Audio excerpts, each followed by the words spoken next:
మొదటి నుంచి నిజాలను ప్రజలకు చెప్తూ వస్తున్న ఈటెల రాజేందర్ గారు, సార్ వెల్కమ్. మీ అమూల్యమైన సందేశాన్ని ఇవ్వాల్సిందిగా కోరుతున్నాం.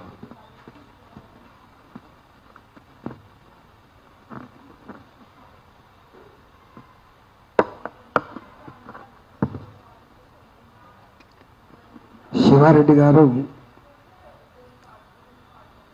యావత్ తెలంగాణ ప్రజానీకం అంతా కూడా ఏం జరుగుతుంది, తెలంగాణలో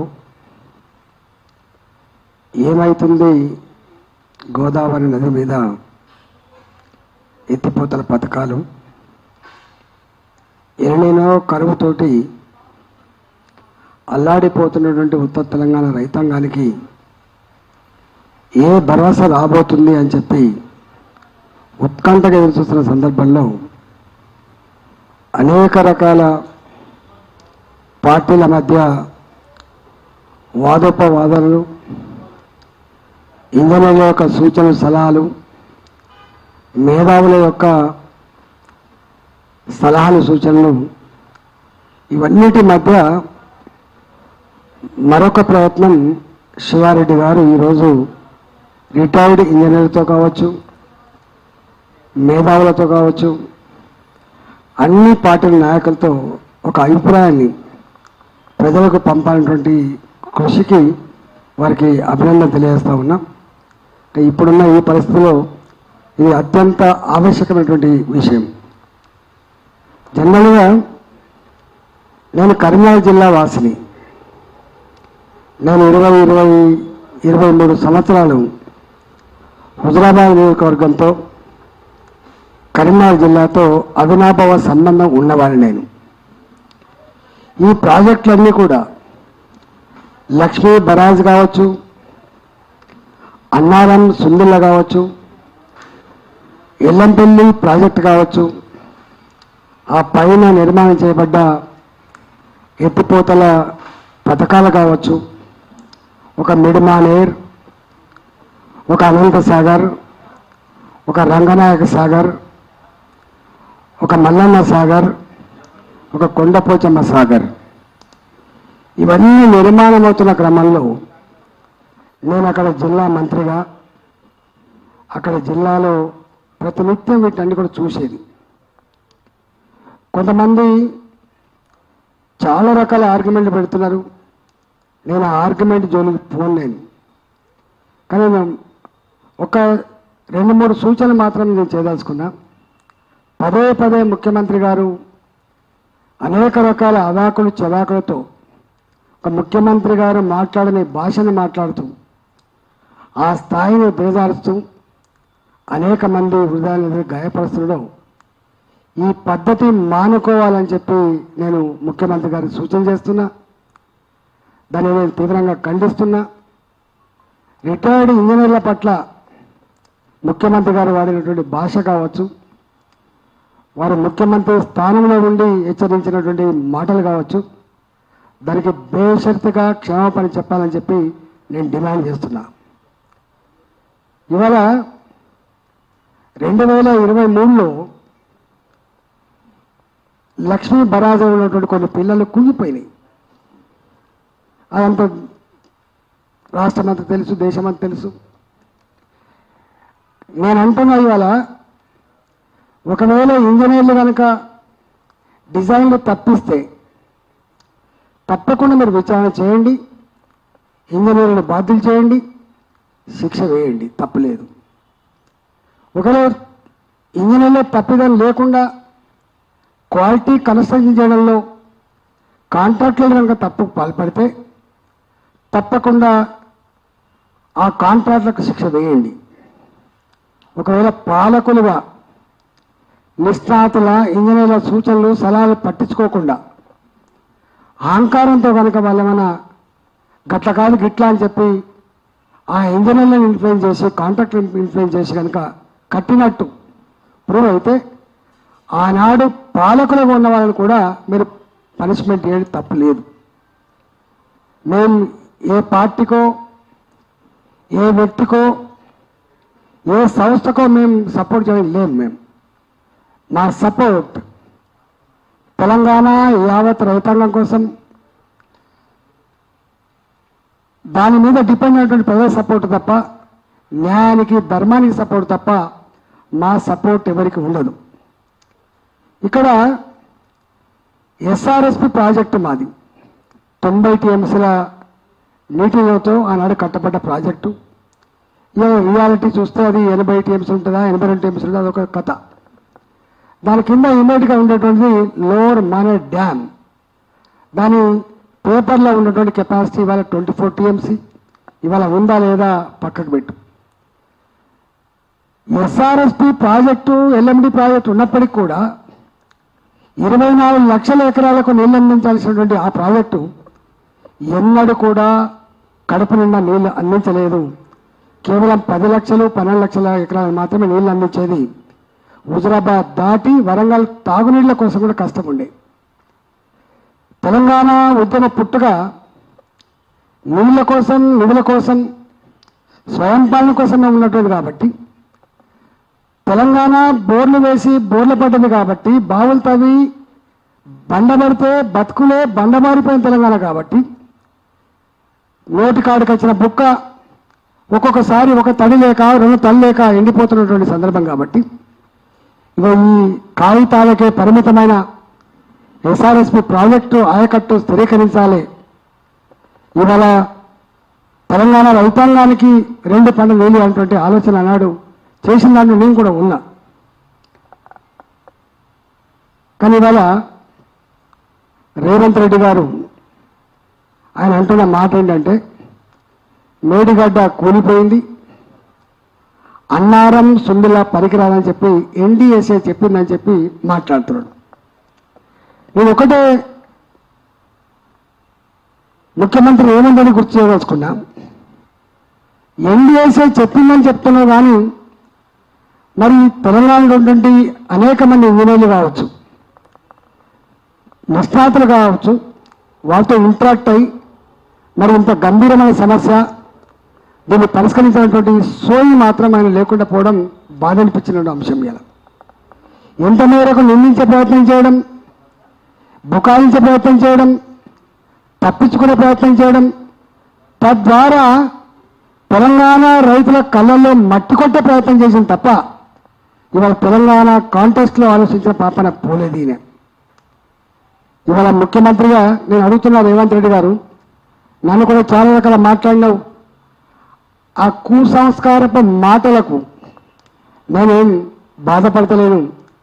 కానీ ఒక్కటి మాత్రం గుర్తు చేస్తున్నా, సమైక్య రాష్ట్రంగా ఉన్ననాడు మాలాంటి వాళ్ళం ఎంత మాట్లాడినా కూడా సమయంతో సమాధానం చెప్పేవాడిని ముఖ్యమంత్రులు తప్ప ఫుంకి లాంగ్వేజ్లో మాట్లాడే సందర్భం తక్కువ. ఒకసారి రాజేంద్ర నీ తలకాయ ఎక్కడ పెట్టుకుంటానంటే ఒక మాట తప్ప ఏనాడు కూడా మమ్మల్ని తోలాడే సందర్భం లేదు. కానీ దుఃఖం వస్తుంది, బాధ వస్తుంది. 14 ఏళ్ళు కాన్స్టాంట్గా తెలంగాణ కోసం కొట్లాడి రాష్ట్రాన్ని తెచ్చుకున్న తర్వాత ఇవాళ మన రాష్ట్ర ముఖ్యమంత్రులు ఇట్లాంటి భాష మాట్లాడడం అటువంటిది యావత్ తెలంగాణ ప్రజానికాన్ని కుంగదీస్తున్నటువంటి విషయం మీరు మర్చిపోకండి. ఇవాళ ఏమనకపోవచ్చు, నీ చేతిలో అధికారం ఉందని చెప్పి ఇవాళ నీకు వ్యతిరేకంగా మాట్లాడకపోవచ్చు, నీకు వ్యతిరేకంగా యూట్యూబ్లలో చూపించకపోవచ్చు, నీకు వ్యతిరేకంగా పేపర్ రాకపోవచ్చు. కానీ దేనికి భయపడకుండా విడవకుండా సందర్భం వచ్చినప్పుడు కర్రు కాల్చి వాత పెట్టగలిగే శక్తి సత్తా తెలంగాణ ప్రజానికానికి ఉంటుంది. తప్పకుండా ఆ గుణపాఠం మీకు చెప్తారని చెప్పి హెచ్చరిస్తా ఉన్నా. ఇవాళ సబ్జెక్టుకి వస్తే మేము ఏమంటున్నాం, ఎన్నినో ఏదైతే వచ్చిందంటున్నారో ఇది భయంకరమైనటువంటి కరువు వచ్చేటువంటి ఆస్కారం ఉందని చెప్పి మనం మాత్రమే చెప్పట్లేదు. అమెరికాలో ఉన్నటువంటి పర్యావరణ శాస్త్రవేత్తలు కావచ్చు, వాళ్ళు చెప్తున్న మాట ఏంటంటే చాలా భయంకరంగా ఉండబోతుందని చెప్తున్నారు. మీకు తెలుసు కదా, మీరే చెప్తున్నారు వర్షాలు పడితే బ్రహ్మాండంగా వ్యవసాయం అయితే 2,80,000 మెట్రిక్ టన్నుల 2,80,00,000 మెట్రిక్ టన్నుల ధాన్యం పడిందని చెప్తున్నారు కదా. ఇవాళ తెలంగాణలో ఎక్కడ కూడా ఇవాళ వేసిన విత్తనాలు మొలుస్తలేవు. ఒకసారి పత్తి విత్తనాలు వేసిండ్రు, పొట్టిపోయినాయి, ఎండిపోయినాయి. రెండోసారి పత్తి విత్తనాలు వేసిండ్రు, దాన్ని మొలవాలని చెప్పి కుండలతో బిందెలతో నీళ్లు పోస్తున్నారు. నేను కన్నారు పోతే నా మీద పడి మనసు చచ్చిపోతే ఎట్లా ఎడుతున్నట్టు ఏడుతున్నారు. బిడ్డ నువ్వు మాట్లాడతలేవు, నువ్వు చెప్తలేవు, నువ్వు వస్తలేవు అని చెప్పి మాట్లాడుతున్నావు. మేము అన్నదేంటి, అది చూసి ఆ మాట విని చెల్లించిపోయి మేము ప్రెస్ మీట్ పెట్టి ముఖ్యమంత్రి గారు అన్నాం, రాజకీయాలు పక్కకు పెట్టు రేవంత్ రెడ్డి గారు, బ్రాడ్గా ఉండాలి మీరు, ఈ రాష్ట్ర ముఖ్యమంత్రి మీరు, రేపు మంచైనా చెడైనా మీ మీదకే వచ్చే ఆస్కారం ఉంటుంది కాబట్టి వాళ్ళ మీద వీళ్ళ మీద నెపం నెట్టి తప్పించుకునే ప్రయత్నం చేయకు. మీరు బోర్లు నిలబెడతా అనుకున్నదేమో కొద్దిమందిని, కానీ నువ్వు బోర్లు నిలబెడుతున్నది మాత్రం తెలంగాణ రైతాలను నిలబెడతా ఉన్నావు, రేపు హైదరాబాద్ ప్రజానికాన్ని నిలబెడుతున్నావు అని చెప్పి నేను మాట్లాడినా. ఇవాళ ఎల్లంపల్లి ప్రాజెక్ట్ ఏదైతుందో ఈ లక్ష్మీ బరాజ్ అన్నారం సుందిళ్ళ నుంచి వెళ్ళి అక్కడికి ఎత్తిపోస్తే ఒక 6 టీఎంసీల నీళ్లు రేపు ఎన్టీపీసీ కావాలి, ఒక 5 టీఎంసీల నీళ్లు సింగరేణి ఆధ్వర్యంలో నడుస్తున్నటువంటి జెన్కో స్టేషన్ కావాలి, ఒక 4 నుంచి 5 టీఎంసీలు లోకల్ డ్రింకింగ్ వాటర్ కోసం కావాలి, 10 టీఎంసీల నీళ్లు ఇవాళ కేవలం హైదరాబాద్ డ్రింకింగ్ కోసమే రావాలి. మీరు ఎక్కడైతే ఎంపీగా పనిచేసిందో మల్కాయిలో, నేను ఇక్కడ ఎంపీగా ఉన్నా, రోజుకు 3 రోజులకోసారి నీళ్ళు వస్తలేవు, 4 రోజులకోసారి నీళ్ళు వస్తలేవు, 5 రోజులకోసారి నీళ్ళు వస్తలేవు అని చెప్పి బోర్లు అని చెప్పి డిమాండ్ వస్తున్న విషయాన్ని ఇక్కడ ప్రత్యేక చూస్తున్నా. కాబట్టి నేను సూచన ఏం చేసిన అంటే, ఈ లక్ష్మీ బరాజ్ ఇది మరమ్మతులు అయితారుగా పక్కకు పెట్టు, కానీ కన్నపల్లి పంప్ హౌస్ దగ్గర అది లో లెవెల్లో ఉంటుంది కాబట్టి వాటర్ పోతున్నట్టుగా మనకు రికార్డులు వార్తలు వస్తూ ఉన్నాయి. కాబట్టి ఒక నిబంధన పోయి 1,00,000 కుసకుల నీళ్ళు కనుక పోతే 98-99 మీటర్లు ఎత్తుందని చెప్పి అంటున్నారు. కాబట్టి రిటైర్డ్ ఇంజనీర్లు వాళ్ళకు ఉత్తరం కూడా రాసింది. కాబట్టి మీరు దయచేసి ఎత్తిపోయండి అని చెప్పినాం. రెండో మాట, ఇవాళ అన్నారం కానీ సుందరలో కానీ ఎక్కడ కూడా ఇవాళ పిల్లలు కుంగిపోయినట్టు కానీ చిన్న బుంగలు పడితే పడవచ్చు. ఇప్పుడు చెర్లకు కుంటలకు బుంగలు పడతాయి, ఆ బుంగలకు అప్పుడప్పుడు ఇసుక బస్సు తీసుకుపోయి తొక్కి, లేకపోతే చెత్తను తీసుకుపోయి తొక్కి ఆ బుంగలు ఆపుకునే కల్చర్ ఉంటుంది తెలంగాణలో. ఇక్కడ కూడా నిజంగానే బుంగలు ఉంటే మనం రెక్టిఫై చేసుకోవచ్చు. కానీ ఎన్డీఎస్ఏ రిపోర్ట్ ప్రకారంగా 2024లో మరి కాంట్రాక్టర్తో చేయించిందా, మరి డిపార్ట్మెంట్ చేసిన తెలియదు, గ్రౌటింగ్ కూడా చేసినట్ట. గ్రౌటింగ్ అంటే అర్థం ఏంటిది? గ్రౌటింగ్ టెక్నాలజీ అర్థం ఏంటంటే, ఎక్కడన్నా లీకేజ్ కనుక ఉంటే ఒక దగ్గర ఫోర్స్ తోటి సిమెంట్ లేకపోతే పంపితే అదంతా లీకేజ్ ఎక్కడెక్కడైతే ఉన్నాయో అక్కడక్కడ ఆగిపోయే టెక్నాలజీ గ్రౌటింగ్ టెక్నాలజీ. ఇవాళ సుందిల్లా అన్నారం రెండింటికి కూడా గ్రౌటింగ్ చేసినట్టుగా రిపోర్ట్లు ఉన్నాయి ఇక్కడ. కాబట్టి ఇప్పుడు ఎన్డీఎస్ఏ ఏం చెప్పింది పక్కన పెడితే, ఇవాళ 2 ప్రాజెక్టులు గ్రౌటింగ్ చేసినవి ఉన్నాయి. కాబట్టి ఇవాళ ఇక్కడ ఎల్లీలో వల్ల మొత్తం కరువు తండనిస్తూ ఉంది. కాబట్టి ఇంత ఎమర్జెన్సీ పరిస్థితుల్లో కూడా ప్రభుత్వం వెంటనే సమీక్ష చేసుకొని ఎట్లా దీన్ని అధిగమించాలో, ఎట్లా నీళ్ళు తెచ్చుకొని ఆలోచించాలి. కానీ ఇప్పుడు మొండిగా గుడ్డిగా ఇవాళ అజ్ఞానంతో నేను నాకు ఎన్డీఎస్ఏ చెప్పాలని చెప్పే మాటలు మాట్లాడుతున్నావు. ఇవాళ నువ్వు ఎప్పుడన్నా ఎన్డీఎస్ఏ దగ్గర పోయి మరి మాకు కరువు వస్తూ ఉంది, ఎల్లీనో వస్తూ ఉంది, మరి దీన్ని ఇప్పుడున్న పరిస్థితి ఎట్లా అధిగమించాలనో అడిగినావా అని చెప్పి అడుగుతాను. పాలకుడిగా ఎప్పుడు కూడా పాలకుడిగా ఎంత బాధ్యత ఉండాలంటే, నేను కూడా 25 ఏళ్ళు పనిచేసిన, ఇవాళ కేంద్రంలో ప్రధానమంత్రి గారు పనిచేస్తూ ఉన్నారు. నేను ఆరోగ్య శాఖ మంత్రిగా పనిచేసిన. నేను ఆరోగ్య శాఖ మంత్రిగా పనిచేసినప్పుడు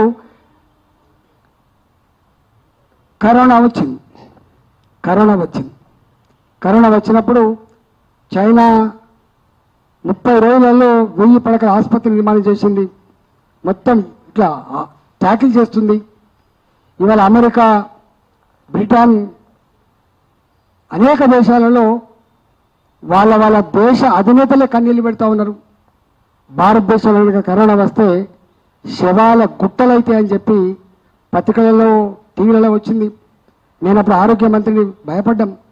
కానీ మోడీ గారు ఒక నాయకుడిగా ఆయన చేసిన గొప్ప పని ఏంటంటే, దీనికి మందు లేదు, దీనికి మాకు లేదు, ఇప్పుడున్న ఈ పరిస్థితులలో ధైర్యం చెప్పడమే మన కర్తవ్యం అని చెప్పి ధైర్యం చెప్పి మిగతా అన్ని కార్యక్రమాలు నిర్వహించి ఆయన ఒక గొప్ప పని చేసిండు. వ్యాక్సిన్ కనుక రాకపోతే ప్రజల్లో విశ్వాసం రాదని అన్ని ప్రోటోకాల్స్ పక్కకు పెట్టి ఎమర్జెన్సీ ఉందని చెప్పి, ఇది ప్రైవేటు సంస్థలు రీసెర్చ్ చేసి ఇప్పుడు వ్యాక్సిన్ చేయాలంటే కష్టమవుతుందని చెప్పి, ఇంత ఆర్థిక వ్యవస్థను తట్టుకోగలిగే కెపాసిటీ వాళ్ళకు ఉండదని భాజపా భారత ఆర్థిక వ్యవస్థ నుంచి డబ్బులు శాంక్షన్ చేసి ఇవాళ అనేక కంపెనీలకు డబ్బులు ఇచ్చి ఇవాళ వ్యాక్సిన్ మేఘాల మీద ప్రోటోకాల్స్ అని కూడా పక్కకు పెట్టి ఇవాళ వ్యాక్సిన్ తయారు చేయించిండ్రు. వ్యాక్సిన్ తయారు చేయించడమే కాదు, హైదరాబాద్ లాంటి ప్రాంతాలకి స్వయంగా మోడీ గారే వచ్చి ఆనాడు మోడీ గారే వచ్చి ఇవాళ ఆ వ్యాక్సిన్ ఎక్కడ తయారవుతుంది ఎట్లా తయారవుతుంది చూసిపోయింది. అంటే ప్రోటోకాల్స్ పాటించాలంటే పాటించదు. ఇప్పుడున్న ఈ పరిస్థితుల్లో యుద్ధ ప్రాతిపదికమైన ఉండాలి తప్ప ఇవాళ మరీ నార్మల్ పద్ధతిలో ఉన్నట్టు ఉండద్దని చెప్పే పని చేసిండు. అంటే అర్థం ఏంటంటే రాజకీయ నాయకుడుగా ప్రజలకు ఆపదొచ్చినప్పుడు దేశాన్ని కాపాడుకునే రాజకీయ నాయకుడు విజ్ఞత కది. కానీ నీకేం విజ్ఞత ఉంది రేవంత్ రెడ్డి? నీకేం విజ్ఞత ఉంది? ఇవాళ దీంతో రాజకీయాలు చేసే ప్రయత్నం చేస్తున్నావు ఇవాళ. అందువల్ల నీకంత గొప్ప బ్రాడ్ ఆలోచన లేదు. కేంద్ర ప్రభుత్వం కానీ కేంద్ర ప్రభుత్వ పరిధిలో ఉంటుంది ఎన్డీఎస్ఏ కానీ మీరు కనుక పోయి అయ్యా నా రాష్ట్రంలో ఇట్లా తీవ్రమైన పరిస్థితి ఉన్నది, నీళ్ళు కనుక ఎత్తిపోసుకోకపోతే నాకు రేపు ఎన్టీపీసీ కరెంటు బంద్ అయిపోయే ఆస్కారం ఉంది, రేపు సింగరేణి ఎలక్ట్రిసిటీ జనరేషన్ బంద్ అయిపోయే ఆస్కారం ఉంది, నా హైదరాబాద్ 140 కోట్ల జనానికి నీళ్లు లేకుండా తాగే నీళ్ళు లేకుండా ఉండే ఆస్కారం ఉంది, ఇలా 6 జిల్లాల ప్రజానికానికి తాగే నీళ్లు ఉండే ఆస్కారం లేకుండా అయిపోతుందని చెప్పి చెప్పుకునే ప్రయత్నం చేస్తే దాని నుంచి వాళ్ళు ఏమైనా ఒక రెమెడీ ఇచ్చి మీకు సపోర్ట్ చేస్తారు. కానీ నువ్వు ఆ ప్రయత్నం చేయలే. ఇవాళ పోయినావు, నేను చూసిన ఇవాళ నేను చెప్పినామన్నా దేవాదుల అక్కడ డ్యామ్ లేదు, అక్కడ బరాజు కూడా లేదు. కానీ ఒక కాలువ కొట్టి ఆ నీళ్ళు తీసుకొచ్చి మూటల కాడ వేస్తే ఆ నీళ్లు పంప్ అవుతున్నాయి. దాదాపు 2500-2600 క్యూసెక్ల కెపాసిటీ వాళ్ళ 7 మూటలు అక్కడ రన్ అవుతూ ఉంటాయి. ఏంటన్నా ఒకళ్ళు నిజంగానే కనుక ఈ నీళ్లు ఒకవేళ 97 మీటర్లు 96 మీటర్లు లేకపోయినప్పటికి కూడా ఒక టెన్షన్లో కొట్టి కనీసం ఇంటికి తీసుకొచ్చి లేదా ఒక కాపర్ డ్యామ్ మట్టి వల్ల ఇంత పోసి టెంపరీ 1 కోటి 2 కోట్ల రూపాయలు ఖర్చు పెట్టని చేసుకోవచ్చు. కానీ మీరు ఆ ప్రయత్నం చేయకపోగా ఇవాళ సలహాలు ఇస్తున్న ఇంజనీర్లని వాళ్ళకు బెల్ట్తో కొట్టాలి, వాళ్ళ ట్రీట్మెంట్ ఇవ్వాలి, వాళ్ళ జైళ్ళలో పెట్టాలనేటువంటి మీ నీచమైన మాటలు ఇవాళ యావత్ తెలంగాణ సమాజం సిగ్గుతో తలదించుకుంటుంది. మా మీద మాట్లాడుతున్నాడు వేరు, కొమ్ము కరగదీయాలి, రక్తం చిలికి పంటలు పండిస్తా, ఇవన్నీ మాట్లాడడం వేరు. నాకు తెలిసి ఈ రాష్ట్ర చరిత్రలో ఇట్లాంటి భాష మాట్లాడిన ముఖ్యమంత్రి ఎవరు లేరు. అది నీకే దక్కుతుంది బాబు, అది నీకే దక్కుతుంది. తప్పకుండా దానికి మూల్యం చెల్లించక తప్పదు అని చెప్పి హెచ్చరిస్తా ఉన్నాం. నువ్వు బ్రహ్మాండంగా అధికారంలో ఉన్నావు కాబట్టి, ముఖ్యమంత్రి కుర్చీలో కూర్చున్నావు కాబట్టి ఇవన్నీ 100 మా గాథలు ఆహా ఓహో అంటుండొచ్చు కావచ్చు.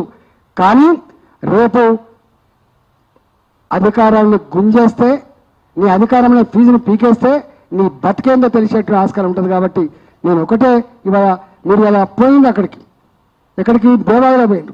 మీరు దేవాలయంలో పోయిన వాళ్ళు పోండి, లక్ష్మీబాయి దగ్గరికి పోయినా, అన్నారం సుందర్ దగ్గరికి పోయినా, ఎన్ని నీళ్ళు స్టాక్ ఉన్నాయో మనకు శ్రీపాద ఎల్లంపల్లిలో వెంటనే మీరు ఇలా ఎన్డీఎస్ దగ్గర పోయినట్టుగా తెలుస్తూ ఉంది. తక్షణమే రాష్ట్ర ప్రభుత్వం ఎన్డీఎస్ని కన్సల్ట్ చేయాలి, ఇక్కడ ఉన్నటువంటి పరిస్థితులు వివరించాలి, దానికి తక్షణ రెమెడీ ఏందో చేయాలి. ఇవాళ నీళ్లు లిఫ్ట్ చేయాలి, ఇవాళ తెలంగాణ రైతాంగం యొక్క పంటలు కాపాడాలి. దానికంటే ముందు తాగే నీళ్లు, దానికంటే ముందు ఇవాళ జనరేషన్ స్టేషన్లకు నీళ్లు అందించేటువంటి గ్యారంటీ చేయాలని చెప్పి నేను డిమాండ్ చేస్తున్నా. మరొకసారి ఇవాళ ఇంజనీర్ల మీద చేసిన నీ కామెంట్స్ ఏవైతున్నాయో వాపస్ తీసుకోవడమే కాదు, బేషరతుగా క్షమాపణ చెప్పాలని చెప్పి డిమాండ్ చేస్తా ఉన్నా. రాజకీయాలు పక్కకు పెట్టి ఇవాళ తెలంగాణ రైతాంగాన్ని కాపాడే ప్రయత్నం చేయాలని చెప్పి నేను డిమాండ్ చేస్తున్నా. హైదరాబాద్, ఉత్తర తెలంగాణ జిల్లాల ప్రజానికానికి తాగునీళ్ళు ఇచ్చేటువంటి స్కీములు తక్షణమే మీరు ఉన్నా అని చెప్పి భరోసా ఇవ్వాలని చెప్పి నేను డిమాండ్ చేస్తున్నాను. నా మీద గౌరవం ఉందా లేదా నిర్ణయించేది ఆయన కాదు. నా పట్ల ఏ గౌరవం ఉన్నానో తెలంగాణ ప్రజలకు ఉంటుంది. నేను 25 సంవత్సరాలు తెలంగాణ ఉద్యమ బిడ్డగా వాళ్ళ కళ్ళ ముందు ఈ స్థాయికి ఎదిగిన బిడ్డ నేను. మేము శవాలను మోసుకపోయినప్పుడు కూడా, తెలంగాణ ఉద్యమంలో అంత ఎమోషన్ స్పీచ్లు ఇచ్చినప్పుడు కూడా మా భాష ఇట్లా లేదు. మా సంస్కారం, మాకు సభ్యత మాకు తెలుసు. అందుకనే గాయపరచడం తేలిక. ఆయన మాటలు గాయాలు ఎంత బలంగా వేస్తున్నాయో, ఇలా మాటలు ఎంత గాయపరుస్తాయో అవి రేపు ఎట్లా ఇంపాక్ట్ ఉంటుందో మేము తెలిసిన వాళ్ళం కాబట్టి సంస్కారహీనంగా ప్రవర్తించద్దు. నేను మళ్ళీ చెప్తున్నా, మా పట్ల తెలంగాణ సమాజంలో మా పట్ల ఏ భావన ఉన్నానో ఆ భావన ఖచ్చితంగా ఉంటుంది. వాళ్ళే అంటారు, బిడ్డ తెలంగాణ కోసం నిక్కచ్చిగా కొట్లాడగలిగే బిడ్డ నువ్వు ఉన్నావు బిడ్డ అని చెప్పి మాకు ఆశీర్వాదం ఉంది. ఆ ఆశీర్వాదం కావాలి తప్ప రేవంత్ రెడ్డి ఇచ్చేటువంటి తులనాత్మకమైన కానీ పొగడ్తల కూడిన కానీ ఆయన స్వీకరించడానికి మేము సిద్ధంగా లేము. థ్యాంక్ యూ ఈటెల రాజేందర్ గారు, చాలా అమూల్యమైన సమాచారాన్ని ఇచ్చిండ్రు. నిజానికి ముఖ్యమంత్రి అట్లా మాట్లాడడం పైన తెలంగాణ సమాజం కూడా సేమ్ స్పందన ఇట్లే మాట్లాడుతున్నారు బయట. నెక్స్ట్ వెంకటేశం సార్, నెక్స్ట్ నేను మళ్ళీ దామోదర్ సార్తో లాస్ట్లో మాట్లాడిస్తా. మీరైతే సార్ ఉన్నారు, ఏమన్నా చెప్పగలిగితే అసలు లిఫ్ట్ బ్యారేజ్ దింపకుండా, గేట్లు దింపకుండా నీళ్ళు ఎత్తలేము, గేట్లు దింపితే బ్యారేజీలు ఉండవు. ఇది రేవంత్ రెడ్డి గారు లేకపోతే గవర్నమెంట్ స్టాండ్, దాని మీద మీరు చెప్పండి.